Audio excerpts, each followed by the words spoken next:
is Walking Dead, and today we're going to be doing the Dale Spotlights, episode 2. So it's about Dale now, it's going to be all about him. Dale Horvath. There's loads of things here. So, I'm going to pick the things that are actually good, not like gender male, that's just obvious. But age 64, occupation, he was a pensioner. Wow, because he was old, you know. Family, Erna Horvath, wife who's now dead. First appearance is actually episode 1, Days Gone By. Yeah, season 1, episode 1. Because Rick was talking to him on the way there. Rick was like going to Atlanta, and he was in his car, and he was like on the radio saying, "Hello, is anyone there?" And I think Amy was actually the very first one you actually seen Amy, and then you seen Dale on the RV. Last appearance, judge, jury, executioner. That was also his death episode as well. Cause of death, disemboweled by a walker on Herschel's farm. And then he was shot in the head by Daryl Dixon out of mercy. Ethnicity, Caucasian American. Overview. Dale's age, calm experience and RV provide the nucleus around which the small community of survivors has formed. He is sometimes profound and is the elder of the group, or was, though is also the rather feisty, not afraid to speak his mind and call others out for mistakes in judgment. He attempts to serve as the moral compass of the group. Over time, he, Andrea and Amy form their own little family unit, and he finds spending time with them has helped bring him back to life in a way he never anticipated, as it gives him somebody he can attempt to control. Dale is a fairly self-sufficient man and ever watchful of the changing dynamics among the survivor community. Pre-apocalypse. Dale was married to a woman named Irma for years. Early in their marriage, they had attempted to have a baby, but it ultimately miscarried, which led them to not try again. At some point later, she had developed cancer. Despite Dale bringing her to several doctors, she had already accepted the disease and her eventual death, much to his dismay. Once he retired from his job, he planned to take his wife, travelling with him across the country in a new RV he bought, but she died before that could happen. Her death brought him into a great depression, and he found himself not caring about anyone around him. He decided to take his RV and do the trip alone. When the outbreak began, he first encountered Andrea and Amy in distress, and the three of them soon joined up with Shane's group and settled in a quarry on the outskirts of Atlanta. He cared increasingly for Andrea and Amy during their stay at the campsite, and used his RV as a type of command post for the group. Post-apocalypse. Yeah, it basically says about every single thing he's done. Even if he blinked, it's basically on there. He blinked. It says loads of stuff, so I'm not going to go through all of it. but I can highlight some things like Dale's first scene as Amy tries to respond to Rick calls over the radio as he drives to Atlanta, and he's on the RV. So what I was going to say, because I'm not going to go through looking through all of this, but there's some huge moments with Dale, and basically one huge bit, which was at the end of season 1, was when Andrea didn't want to leave the thing that was going to blow up. You know, it was the CDC, you know, huge thing, and so she wanted to die, which is unlike her in the comics. So Dale stayed with Andrea, and Andrea eventually wanted to leave because of Dale staying, so she didn't want his blood on her hands, so they obviously left. And after that, Dale didn't want to give Andrea the gun in season 2, and Andrea was pissed off by this, but Dale just was caring for her and didn't want her to kill herself. So I'll read through a little bit. There's a small conversation with Dale finally hands it. And Dale finally hands Andrea her gun and tells her he acknowledges the decisions he made were not his to make. Still fearing her suicidal tendencies, he tells her not to make him regret giving her gun back. Dale then asks if she forgives him. Andrea responds by telling him she's trying to. Then you've got the bit because Dale could read people excellently. So obviously when he was basically the first to spot Shane, just to know that you just tell that Shane killed Otis and he didn't have to die. I think Shane said that zombies got him and he has to leave, but obviously you know that he shot Otis and left him. Now maybe if he didn't kill Otis, then maybe the zombies could have got them both. I know he was trying to get out for himself and Carl, but still,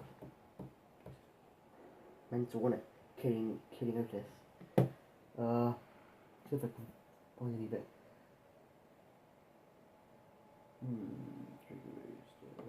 Dale is obviously wary of Shane when Shane retells Otis's death by his facial reactions. He also helps with the. That's not about it. It's just some sort of small thing that he did.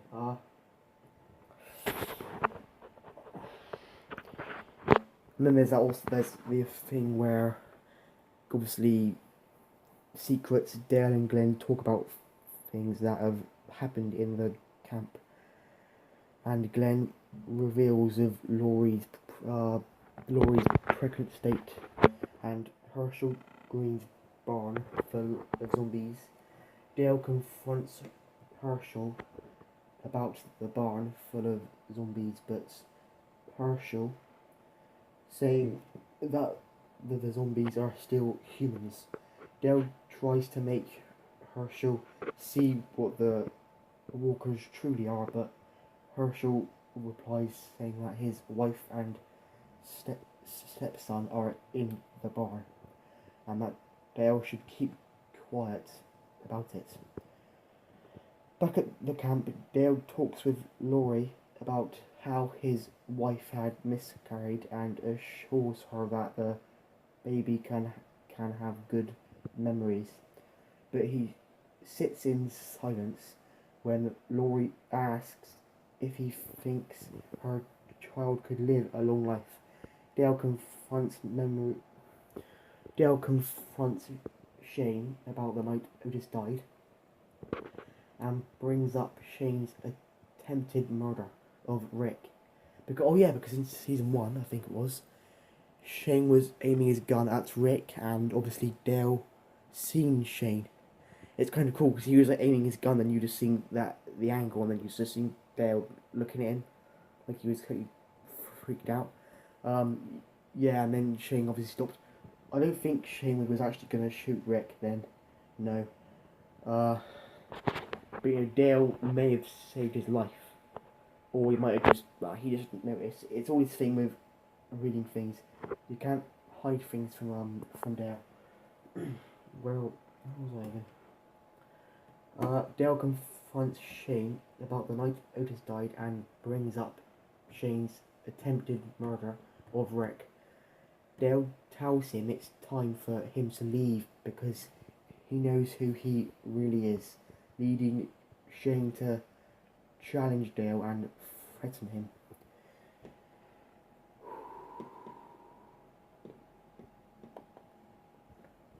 And then you have other things that happen, and Dale wasn't actually in episode 10, you know. His death episode was obviously 11, but he wasn't in episode 10. Don't know why, but... And then there's also that thing in the woods where I can't really seem to get it. Shane aims his gun at... No, yeah. Shane aims his gun at Dale.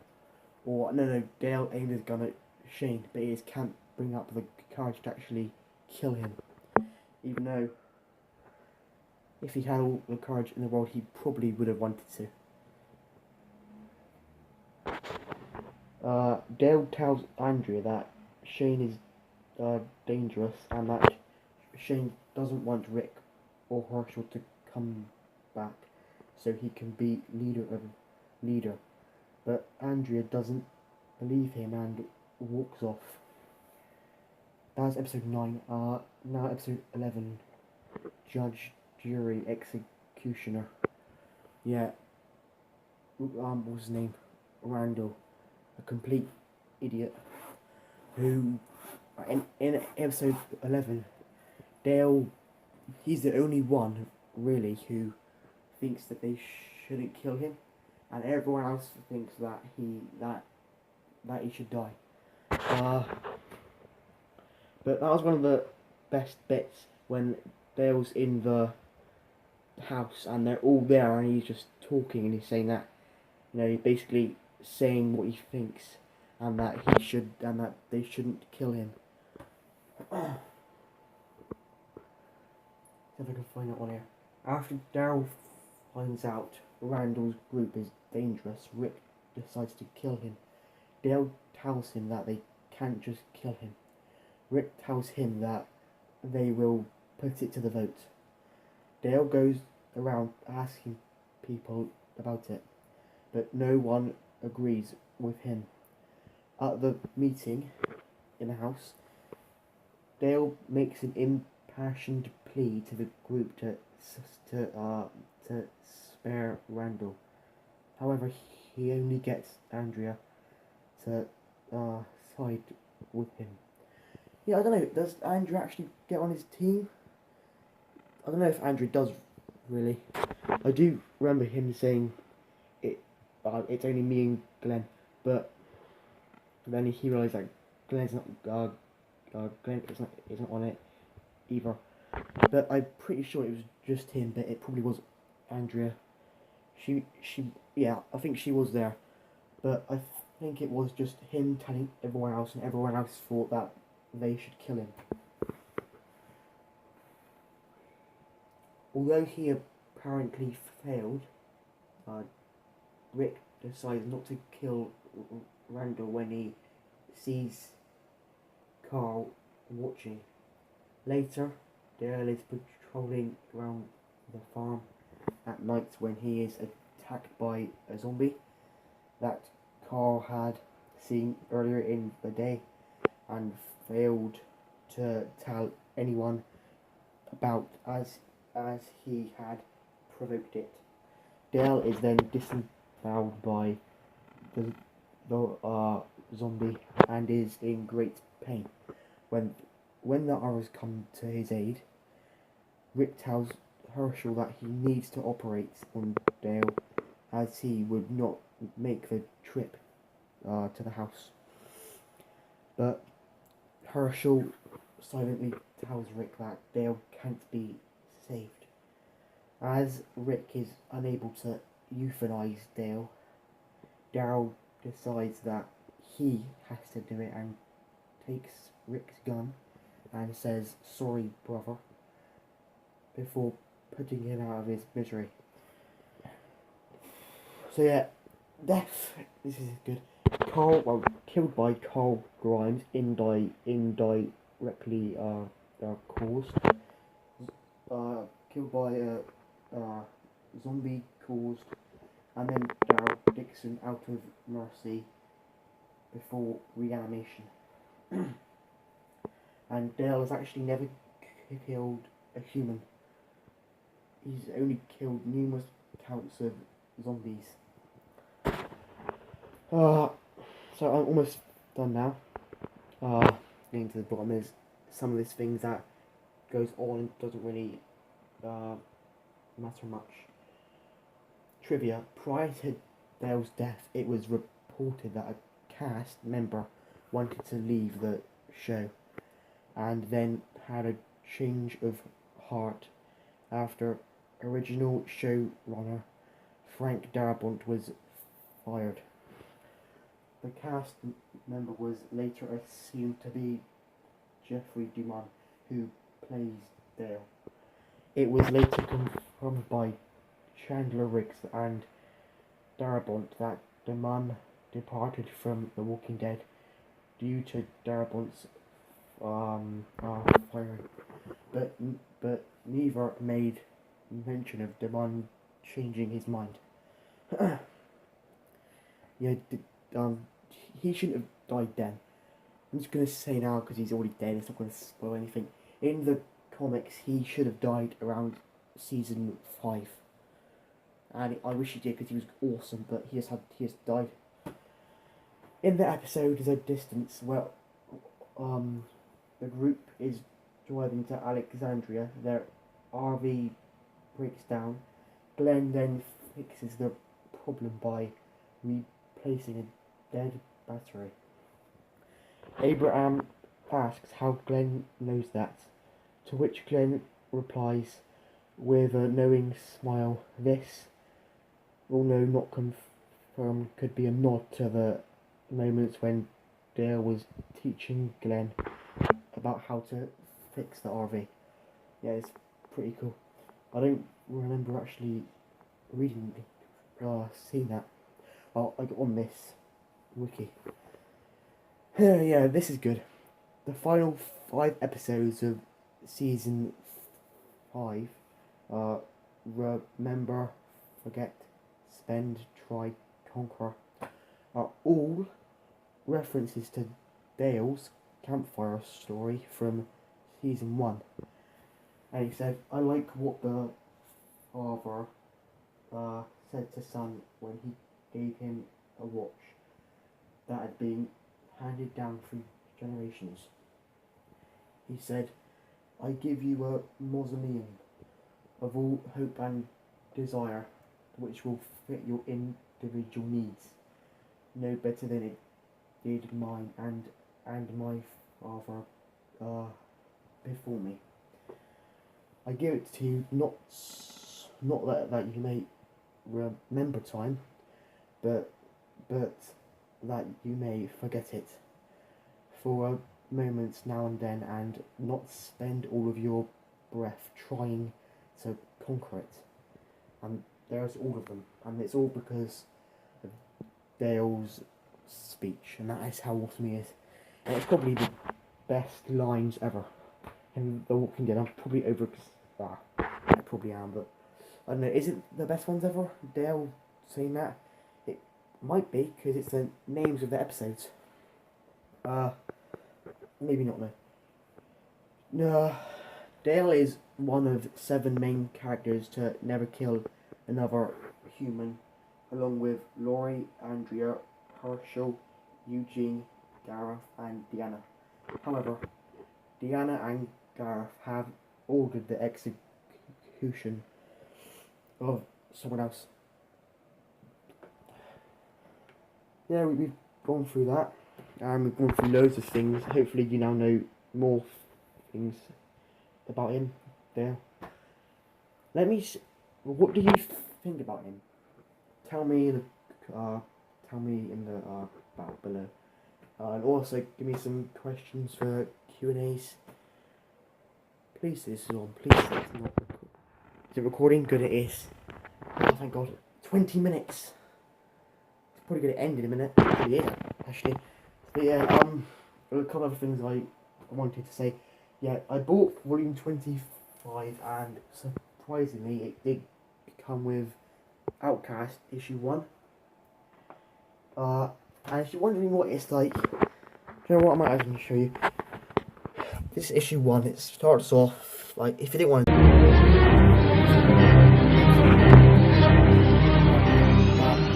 won't matter, because I have this thing where I can edit it in, so guys, don't worry. So this is Outcast issue 1, which came with that. It's alright, like, it's Robert Kirkman, and it also has loads of others. And the artwork's good, like you can see these sort of things, and the colour, the words like that, written down. It's not so blurry. Oh, get it. So I only have 2 more minutes, so actually it's kind of less now. So yeah, it's good, it's pretty good, you know. It's obviously about, well, I'm going to assume you have heard of it because it is him, and there's a TV show that's just come out. I might not get the issues, but I do like Outcast a little bit, and you know, I have watched the show now, and I've to episode 8, and it is pretty cool. So yeah, it's about exorcism, and it's got like Carl in it, no, Kyle. It's got others as well, but it's obviously not the end of the bloody world. But it still has devils in it, really, or demons. So I have half a minute left. I was gonna say another thing, but it's gone now because that was ages ago. Like, comment, sub, share, and